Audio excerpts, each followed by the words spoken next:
What would drive a powerful leader to surrender to authorities, shaking the very foundations of a regional community?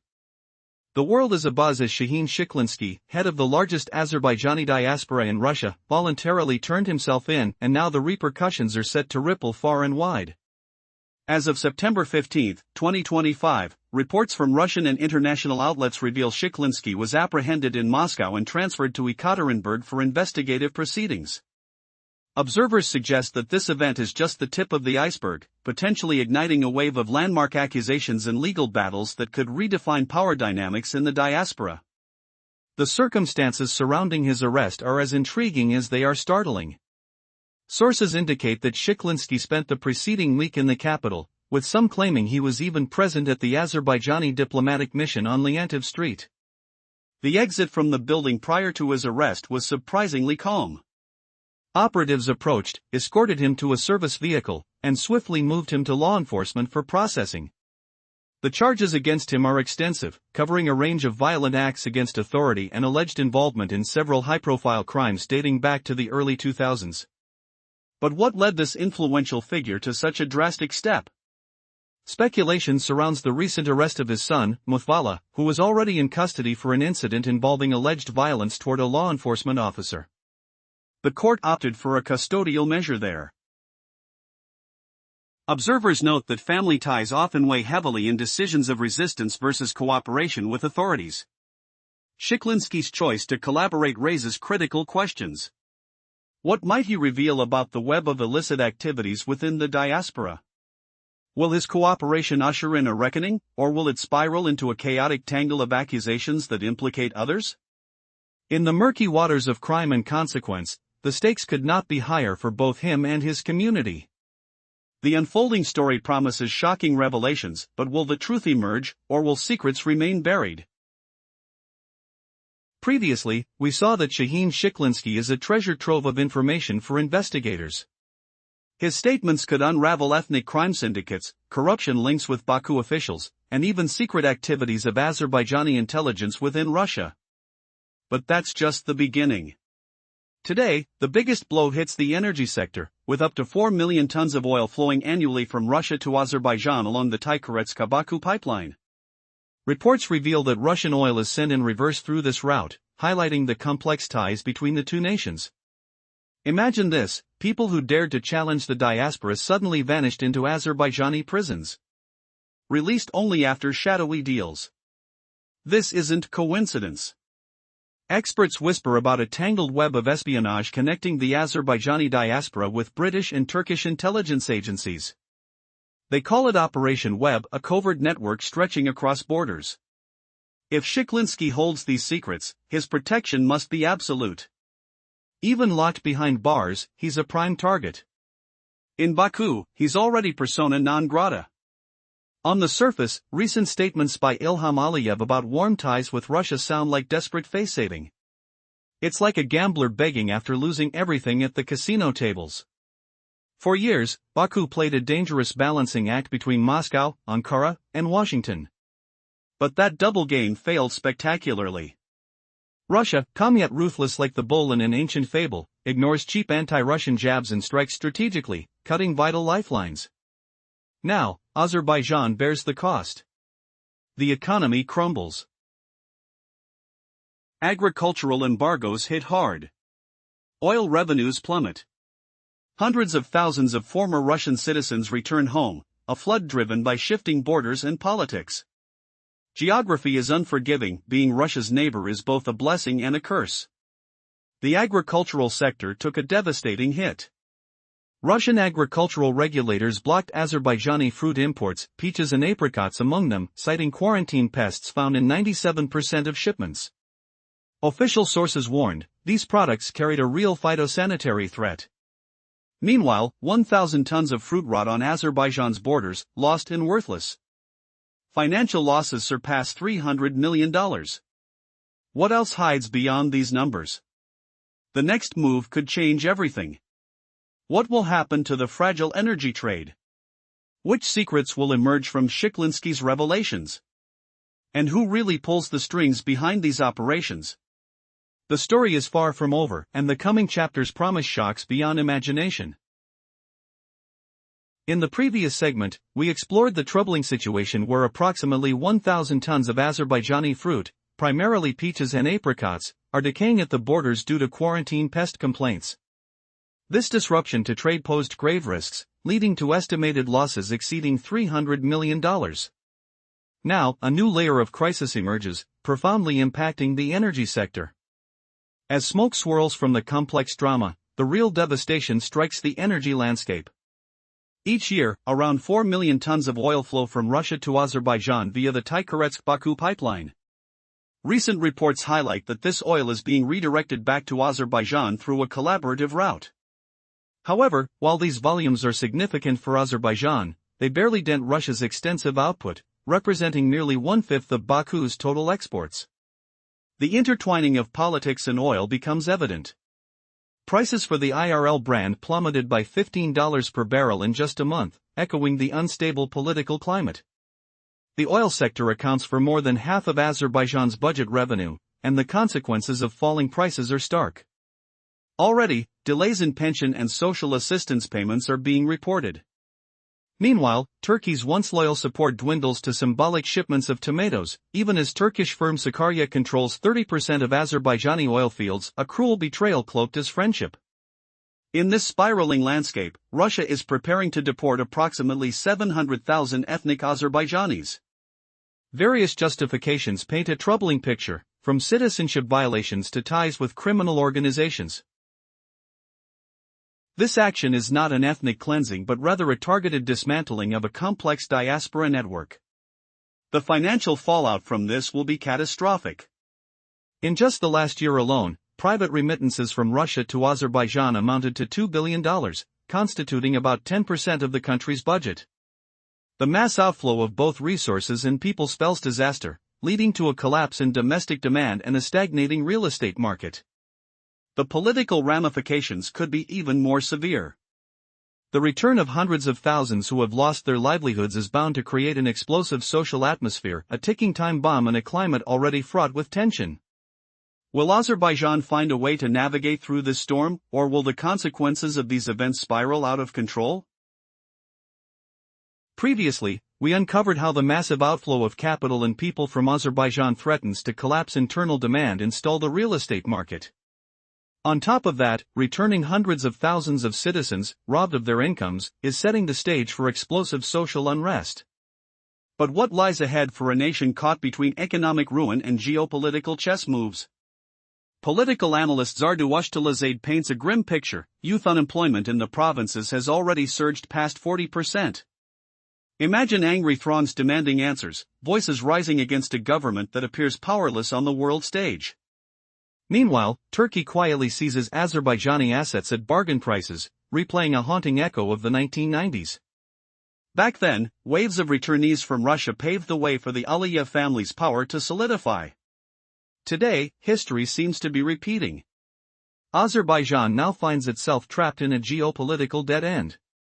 A staggering one-fifth of its exports rely on processed Russian oil.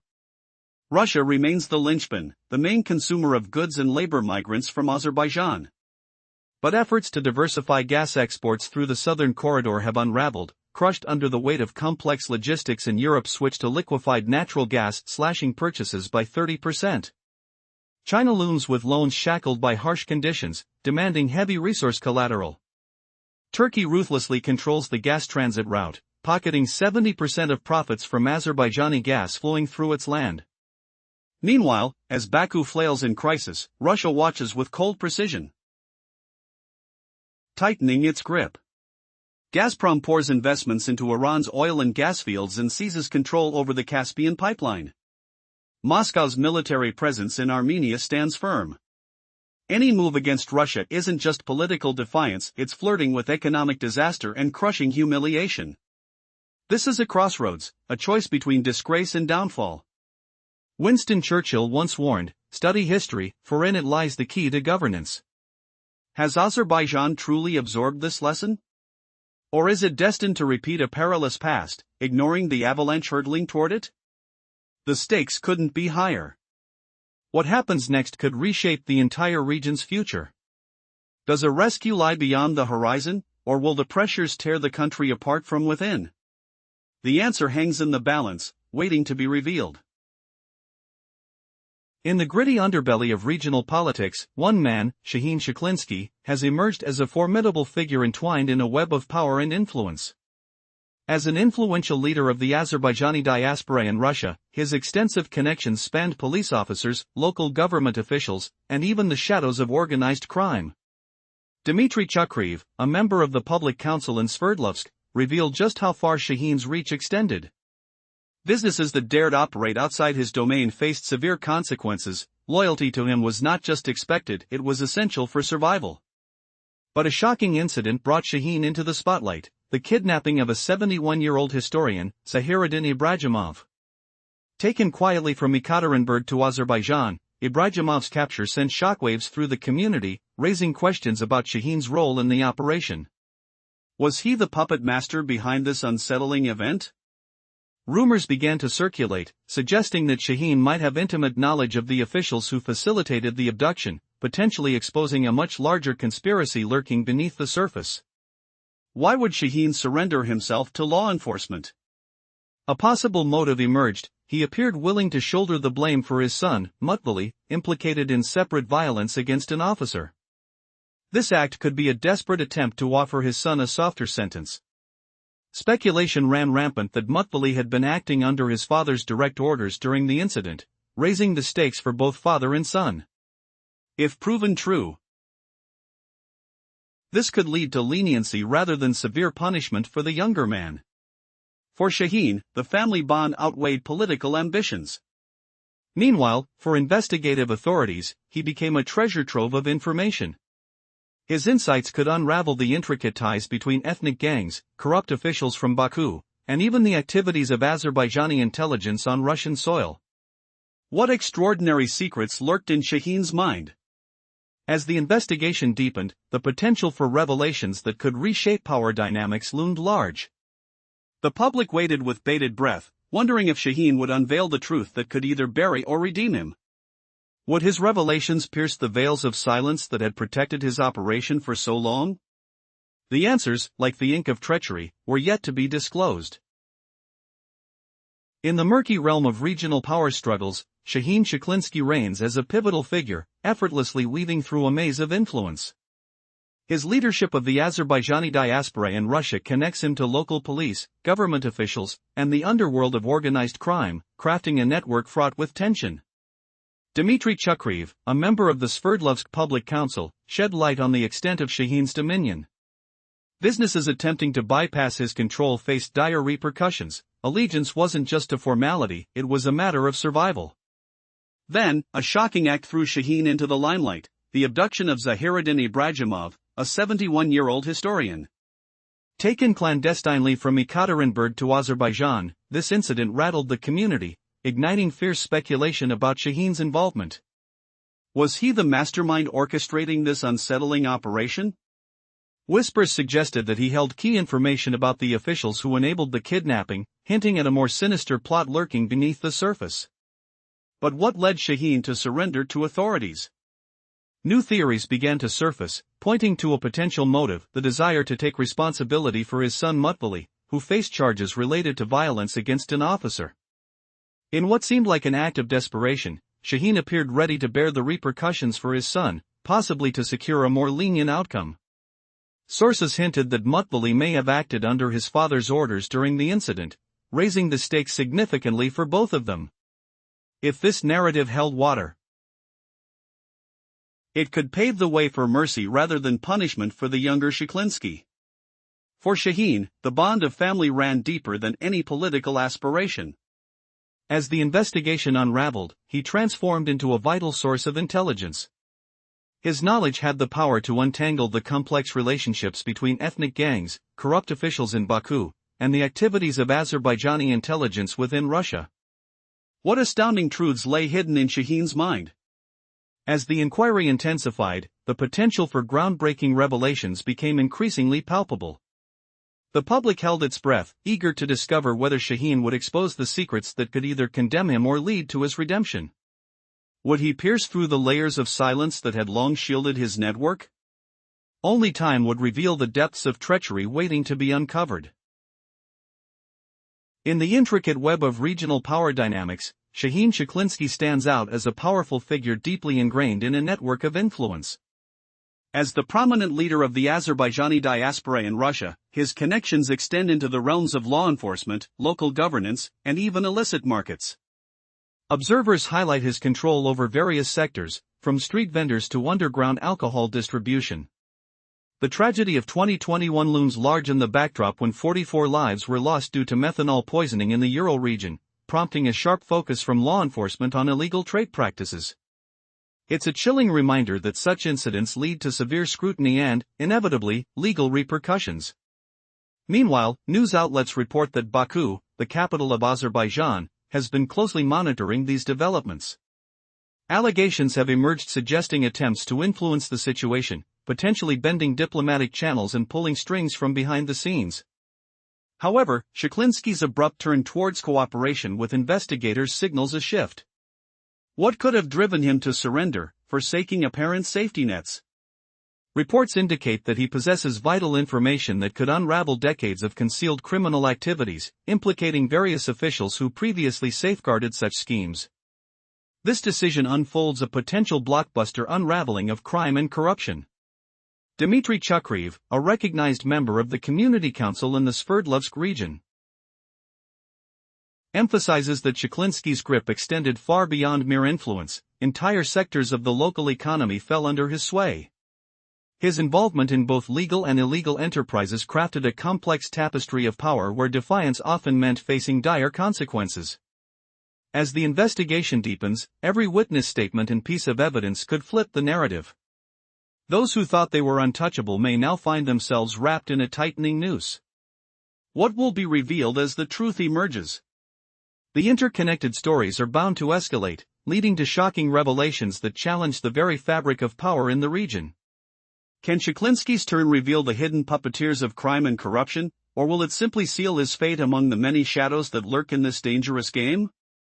Stay tuned, as the unfolding drama not only hints at the dark corridors of power but presents a pulse-pounding question: who will emerge unscathed as the truth unravels? Previously, we uncovered how Shaheen Sheklinsky's leadership over the Azerbaijani diaspora controlled vast sectors, from bustling markets and warehouses to numerous storefronts.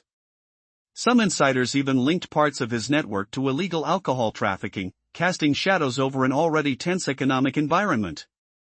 Now, let's dive deeper into a grim chapter tied to this underworld. In 2021, a horrific tragedy struck the Ural region. 44 people succumbed to deadly methanol poisoning, with about 50 more left struggling to survive. This catastrophe ignited a string of criminal investigations and sharply focused law enforcement's gaze on the illicit trade of alcohol-containing products. The smell of deception, betrayal, and loss still lingers in the air.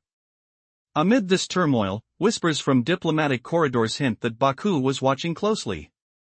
Some reports suggest officials tried to intervene quietly, hoping to prevent Sheklinsky's voluntary surrender. There were alleged attempts to extract him from legal grasp using diplomatic backchannels and influential figures. Yet, defying every prediction, Shaheen rejected these lifelines. He chose a far riskier path, cooperating with the investigators. Why would a man with such a fortress of influence surrender willingly? Could it be an act of loyalty or desperation, a calculated gamble to protect what's most precious? The future now hinges on what emerges from interrogations, witness accounts, and judicial decisions. Each new official document that surfaces will sharpen the silhouette of the truth behind this tangled saga. What's certain is that with Sheklinsky stepping into the spotlight, the chance to unearth long-buried secrets has never been greater. He holds volumes of information not just on clandestine schemes threading through the diaspora, but also on the officials who silently shielded these operations for years. Dmitry Chukrev, a member of the Sverdlovsk Regional Public Chamber, paints a chilling portrait. Under Shaheen's reign, the diaspora dominated entire swaths of regional commerce. Street vendors, fast food outlets, and underground alcohol markets all existed under a strict code enforced by him. A warning echoed through the ranks: try to operate outside his sphere, and you'd swiftly be crushed. In this kingdom, allegiance wasn't optional. You were either with Shaheen or with nobody. And so, the question hangs heavy in the air: could Shaheen Sheklinsky's cooperation unravel this tightly knit empire? Or is this just the eye of a storm that's far from over? As shadows deepen and whispers grow louder, the next moves of powerful players could change everything. For some, survival itself will be at stake.